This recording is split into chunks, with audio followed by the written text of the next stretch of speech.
A black entrepreneur who had just gone bankrupt decided to give a strange girl a ride, unaware that she was a millionaire on the run from her own family. The engine roared as Darius slammed his foot on the gas. In less than 30 seconds, 3 men in black suits had surrounded his beat-up car, their eyes cold, their demeanor anything but friendly. "You sure about that? Didn't see a blonde girl pass through here? Maybe she asked for directions or something." The tallest of them leaned close to the window, his eyes scanning the rundown interior of the car that still hadn't been paid off in 2 years. Darius stayed calm, hands clearly placed on the steering wheel. "Like I said, sir, I just pulled over to change a tire. Didn't see anyone." The man kept staring at him for a few more seconds, eyes seemingly dissecting everything about him. The 38-year-old black man in a worn-out suit, sitting in a car barely holding together. Finally, he turned away. Darius exhaled a long breath he hadn't realized he'd been holding. "Are they gone?" a female voice called out from behind. The trunk lid popped open from the inside, and a disheveled blonde woman in mud-streaked designer running gear jumped out. "Thank you. I don't know what would have happened if you hadn't helped me hide." Darius Thomas couldn't have predicted his day would end like this. Just 3 hours ago, he'd been sitting in the empty office of the tech company he had built from the ground up, staring at an eviction notice and a pile of unpaid bills. 7 years of blood, sweat, and tears, all gone because a group of investors suddenly pulled out, conveniently right after learning the founder was black. "Who were those guys?"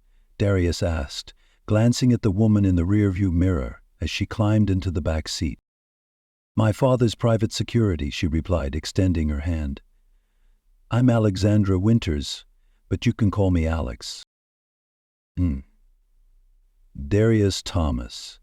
He shook her hand reflexively. "Why are they chasing you like you're some kind of criminal?" Alex let out a dry laugh. "Because I ran away with this." She pulled a USB stick from her jacket pocket.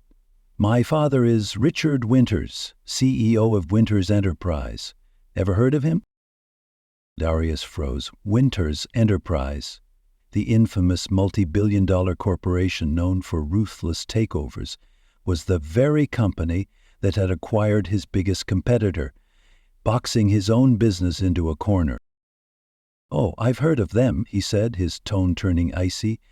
"They're the ones who crushed my company." Alex didn't look surprised. "Then you're just one of many victims." She held up the USB. "And on this are the receipts. Fraud, tax evasion, bribery of regulators, all of it. Illegal." Darius's phone buzzed. A notification popped up. His car had just been flagged as stolen. He showed the screen to Alex. "Your dad just reported us as thieves." Alex clenched her jaw. "He'll find me." "Not if we're ready for him," Darius replied, a plan starting to form in his mind. He turned the key, and miraculously the car started on the first try. As they sped down the deserted back road, Darius glanced into the rearview mirror, watching Alex sit silently in the back seat. A whirlwind of questions stormed through his mind. How does a girl raised in luxury, living in a mansion and attending elite schools, end up betraying her own family? Why did she choose his old, problematic car as her hiding place? And what could be on that USB drive that made Richard Winters one of the most powerful men in America, so desperate that he would hunt down his own daughter like a criminal? No one on that pitch-black road could have imagined that a seemingly random encounter between a failed entrepreneur and a rebellious heiress would be the spark that ignited a fire, bringing down a web of corruption that reached the very top of the power pyramid. If the story of justice standing up to the powerful strikes a chord with you, hit subscribe to follow how one small act of kindness can change a life and perhaps bring down an entire empire built on lies. "There's a dirt road about a mile from here," Alex said, her eyes still fixed on the rearview mirror. "Turn there. I know a place we can lay low." Darius did as she said, steering the car onto a narrow path hidden beneath thick tree cover. Night had fallen completely, and the dim headlights barely lit the bumpy road ahead. After about 15 minutes of bouncing through dense woods, they stopped in front of a small wooden cabin, covered in moss and nearly forgotten by time. "An old property my father abandoned," Alex explained, noticing Darius's wary glance. "He bought it decades ago for a real estate project that never took off." Inside the dust-covered cabin, Darius opened his laptop and plugged in the USB drive. The screen's glow lit up his tense face as folder after folder appeared. An empire of crime laid bare, line by line. Forged contracts, incriminating emails, spreadsheets detailing bribes. But one particular file froze Darius in place. "What is it?" Alex stepped closer, noticing the change in his expression. "This..." Darius pointed at the screen, where internal notes revealed a deliberate plan to sabotage his company, TechVision. "Your father didn't just acquire my competitor. He ordered a coordinated cyber attack, leaked customer data, and spread false information to scare off my investors." Alex clenched her fists, eyes brimming with tears. "I'm not surprised. Everything he has, he built that way." Darius shut the laptop, his face suddenly unreadable. "We need an expert. This is way beyond the two of us now." The next morning they drove through a quiet neighborhood and stopped in front of an unassuming office building. On the 6th floor, a small sign read, "Maya Rivera, Attorney at Law." "You sure about this?" Alex whispered, her worry clear. "I'm sure," Darius nodded. "She was the only one who tried to help me when my company collapsed. Maya's had suspicions about your father for years." They stepped into a minimalist office, where a woman with prematurely gray hair and brightly colored glasses greeted them with a confident smile. At 42, Maya Rivera exuded calm and assurance, enough to make even the hesitant Alex feel like she had just entered a safe zone. After reviewing the files, Maya looked up, eyes sharp. "So we finally have proof." "Maya, you know this is extremely dangerous," Darius said seriously. "Richard Winters has more than money. He has judges, politicians, and even police officers in his pocket." "That's exactly why we need you," Darius added, locking eyes with her. "We need someone who understands how the system works and how to turn it against itself."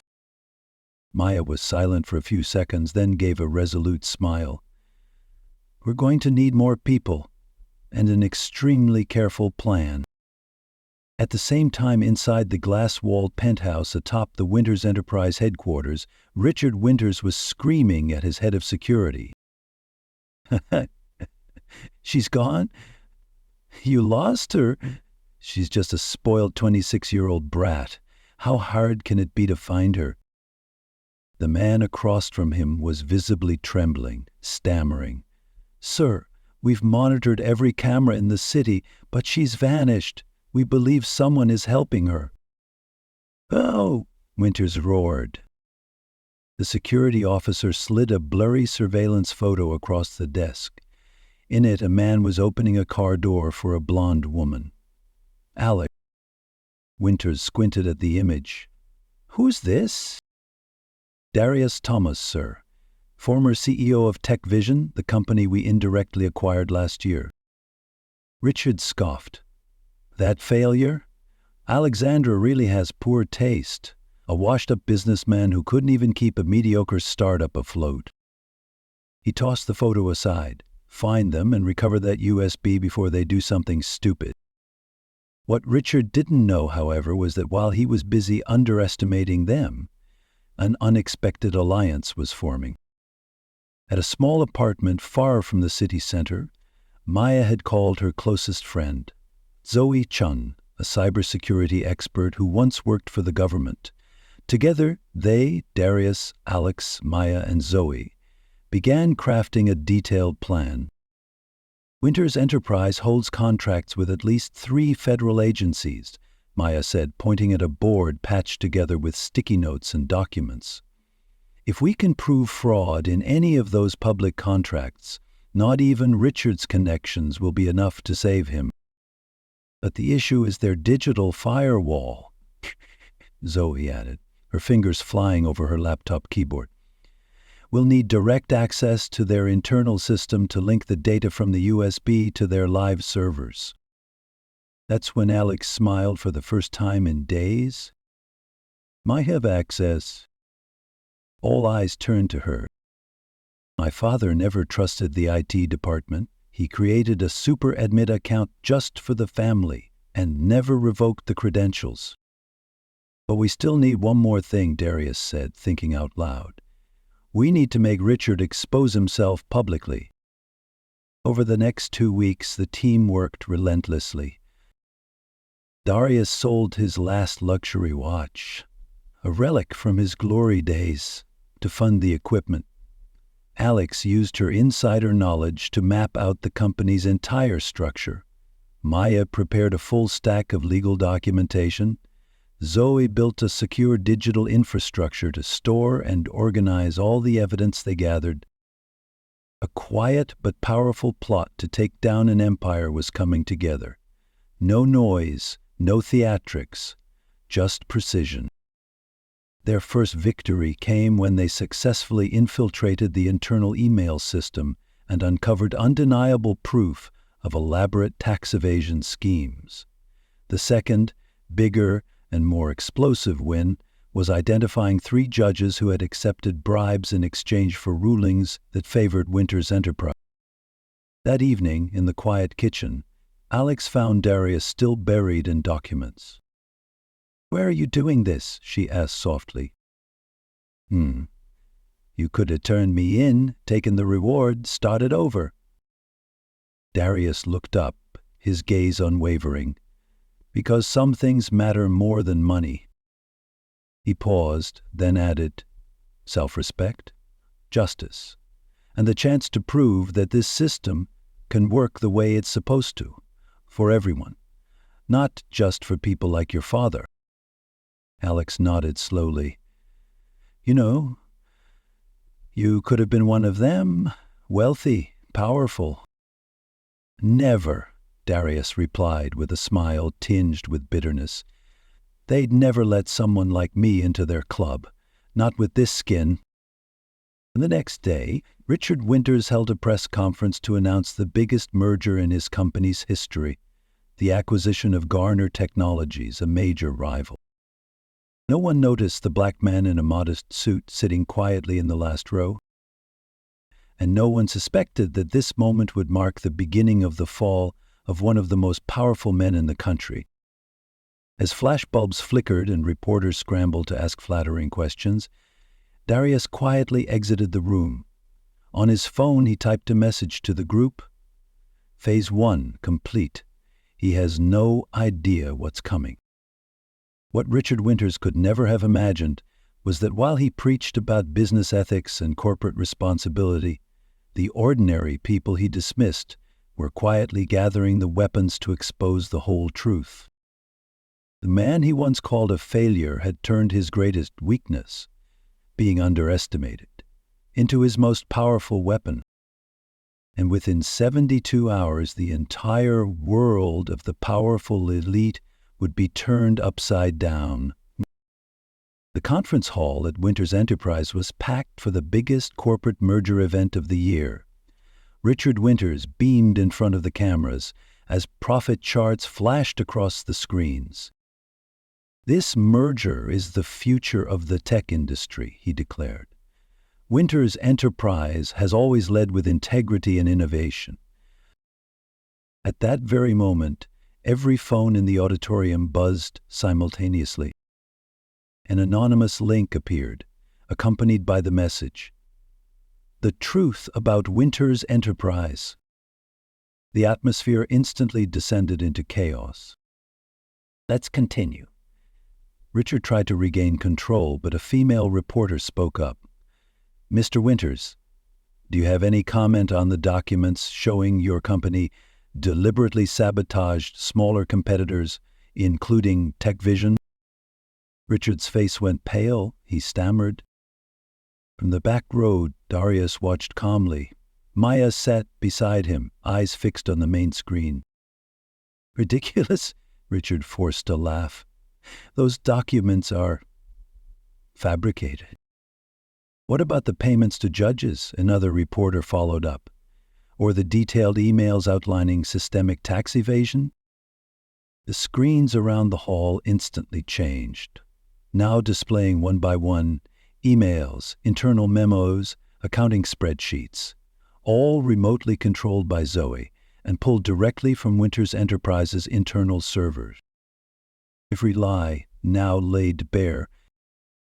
Where is Alexandra? Richard screamed at his head of security. She's behind this, isn't she? In response, every screen switched to a pre-recorded video. I am Alexandra Winters. I am releasing this evidence because I believe no company should be above the law.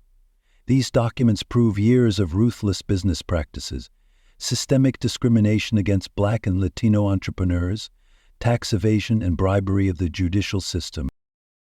Richard rushed forward, trying to shut down the screens, but it was too late.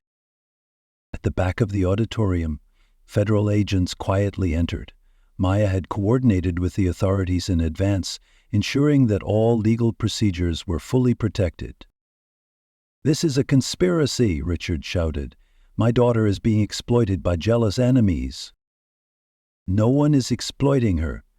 Darius stood up, his voice firm. She made her own moral choice, something you clearly never had. Richard froze, then recognized him. You, that failed businessman. You think you've won?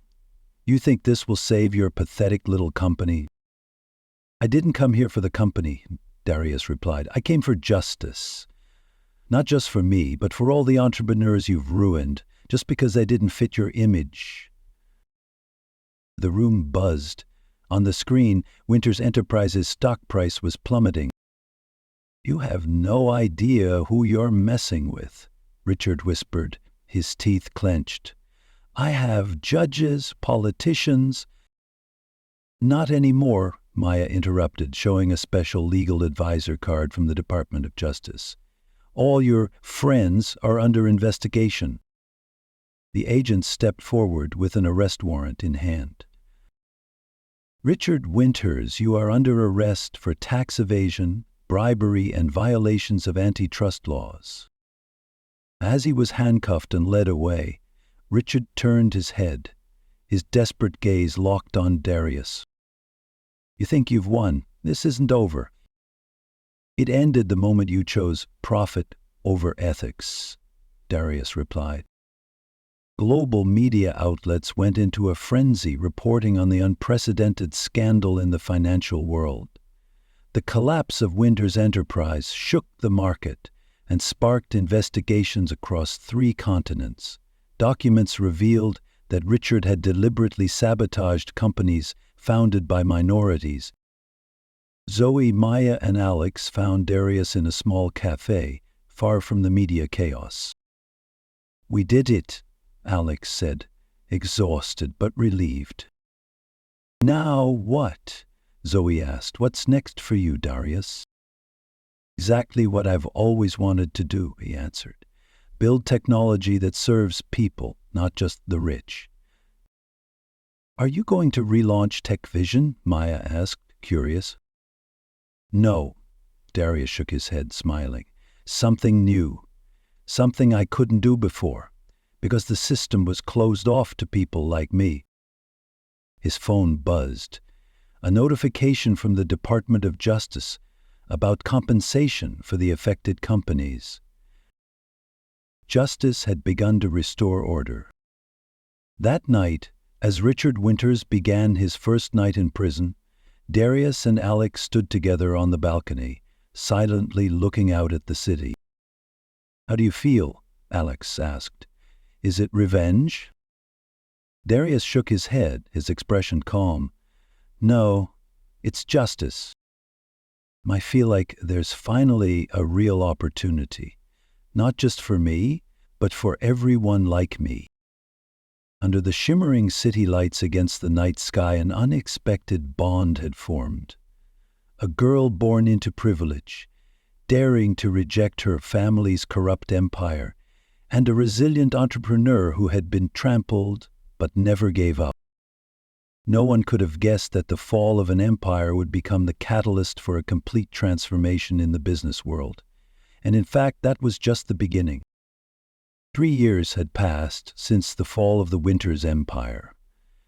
On the rooftop of a modern building in the heart of the city, Darius Thomas silently watched the sunset. Below, the team at Horizon Technologies, his newly founded company, was celebrating its 3rd anniversary. Horizon was born from the ashes of Tech Vision. With the compensation received after the historic lawsuit, Darius had created an incubator specifically for startups founded by minority entrepreneurs, those who had been pushed to the margins by the system, just like he once was.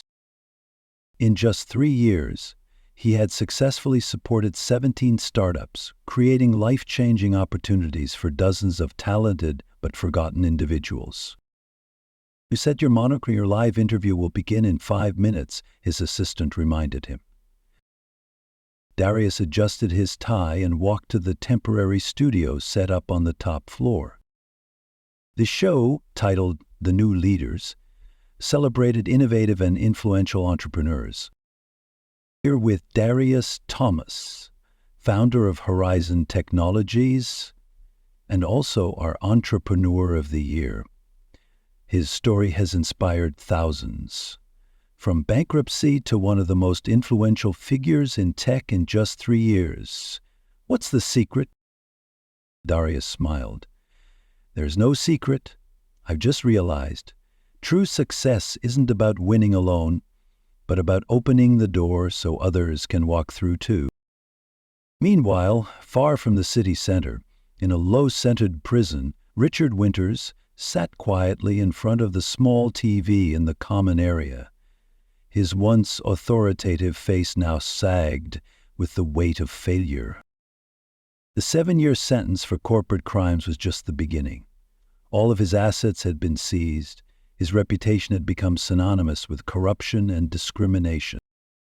"Lawyer's here to see you," the guard announced, interrupting his bitter thoughts. In the visitation room, a young, weary lawyer placed his briefcase on the table. "Mr. Winters, I have bad news. The final appeal has been denied, and the Winters Business Equity Fund just announced its first round of funding." Richard let out a bitter laugh. "My daughter, using the last of our family's money to fund people like Thomas?" "Actually," the lawyer corrected, "Miss Winters is working directly with Mr. Thomas. She's the executive director of the fund." At the fund's headquarters, Alex had just finished a meeting with the candidates for funding.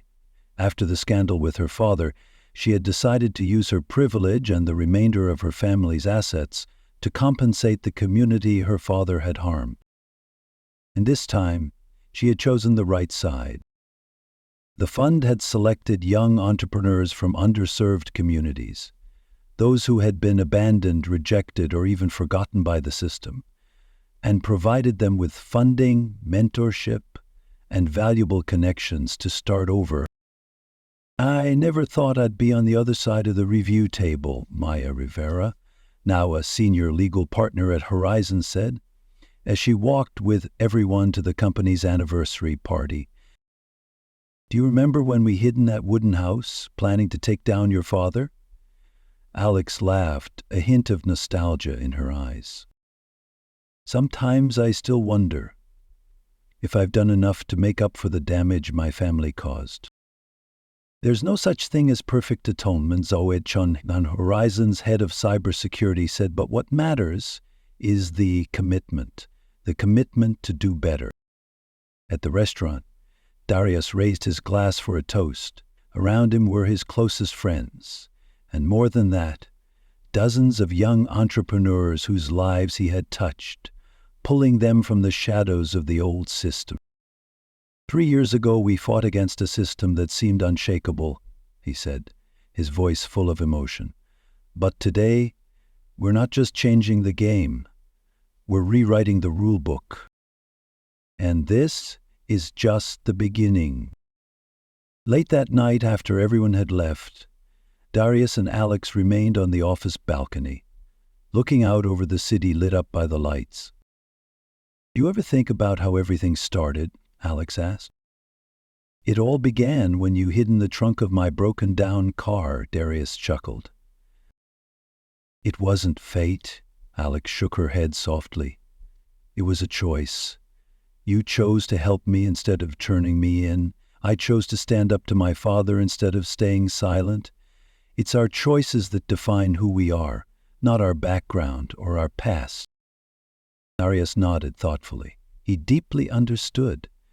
Those choices, whether small or big, had opened a door for an entire new generation. What he had created now was bigger than any dream he had once had with tech vision. This was no longer a story about money or personal success. It was about changing a system that had been broken from the start. The real revenge against Richard Winters wasn't him being handcuffed in front of the media.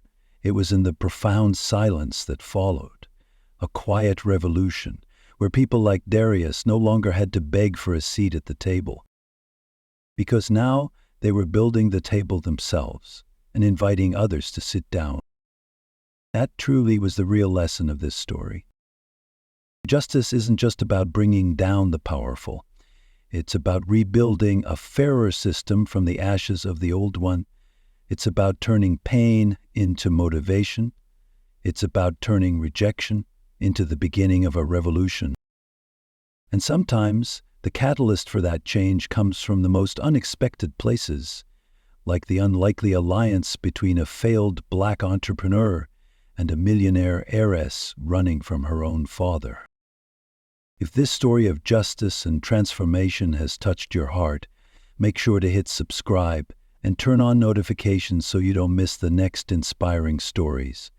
Stories that remind us it doesn't matter where we start, it's how we choose to decide our destination. And the sweetest victory isn't in destroying the enemy. It's in building a world where their weapons, exclusion, prejudice, become meaningless.